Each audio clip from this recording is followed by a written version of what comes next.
జనవరి 7, 8, 9 తేదీల్లో రాయలసీమ స్థాయి ఉయామి తబ్లీగీ ఇస్లామీ నిర్వహించనున్నారు. దీనికి సంబంధించి ఏర్పాట్లపై శ్రీశైలం ఎమ్మెల్యే బుడ్డా రాజశేఖర్ రెడ్డి ఆధ్వర్యంలో జిల్లా అధికారులతో సమన్వయ సమావేశాన్ని నిర్వహించారు. ఈ సందర్భంగా ఎమ్మెల్యే బుడ్డా రాజశేఖర్ రెడ్డి మాట్లాడుతూ ఇంత పెద్ద కార్యక్రమం మన జిల్లాలో చేసుకోవటం శుభ పరిణామమన్నారు.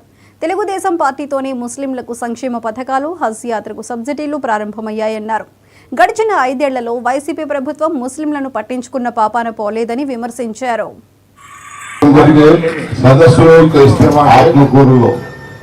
ఇస్తమా జరుపుకోవడం రాయలసీమ స్థాయిలో జరగడం అనేది ఆ రోజు నా దగ్గరికి 2 నెలల కిందట ఆత్మకూరు నుంచి అందరూ కూడా పెద్దలందరూ మైనార్టీ పెద్దలందరూ వచ్చి మాట్లాడడం జరిగింది. ఇది నేను ఆ రోజు చెప్పాను, మాకు అదృష్టం ఇది. ఇంత పెద్ద ఎత్తున ప్రోగ్రాం మనకు రావడం అనేది చాలా అదృష్టము. ఎందుకంటే జిల్లాలో గతంలో డిపార్ట్మెంట్కు మీకు కరెంటు బిల్లే వస్తుంది 50 లక్షలు.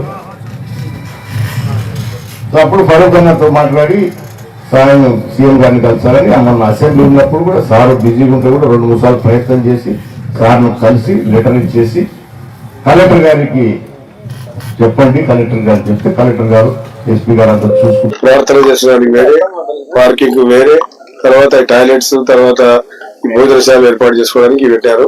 చాలా పెద్ద ఎత్తున ఇస్తమా జరుగుతా ఉంది. రాజశేఖర రెడ్డి గారు అన్ని కూడా పర్యవేక్షణ చేస్తున్నారు.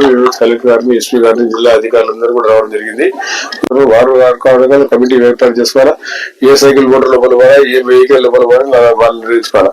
అది వాళ్ళు ఎవరికి పాస్ ఇవ్వాలా, పాస్పోర్ట్ ఏది అది ఉంటాయి కదా వాళ్ళ గుర్తులు, అది వాళ్ళు చూసుకోవాల్సింది. కానీ మా సంబంధం ఏదైనా ఇన్సిడెంట్ జరిగితే మళ్ళీ మీరు మా మీద రాస్తారు. కాబట్టి ఇక్కడ అన్ని సదుపాయాలు కూడా ఏర్పాటు చేస్తా ఉన్నాము. సర్వ సదుపాయాలతో ఇక్కడ ఏర్పాటు చేయడం జరుగుతుంది. ప్రభుత్వం కూడా దాని వెనకాల ఉంది. కాబట్టి ముఖ్యమంత్రి గారి సమ్మతితోనే ఈ కార్యక్రమం చేస్తున్నాం. రాజా గారు చాలా ఆతృతతో మన కౌన్సిల్ సమావేశంలో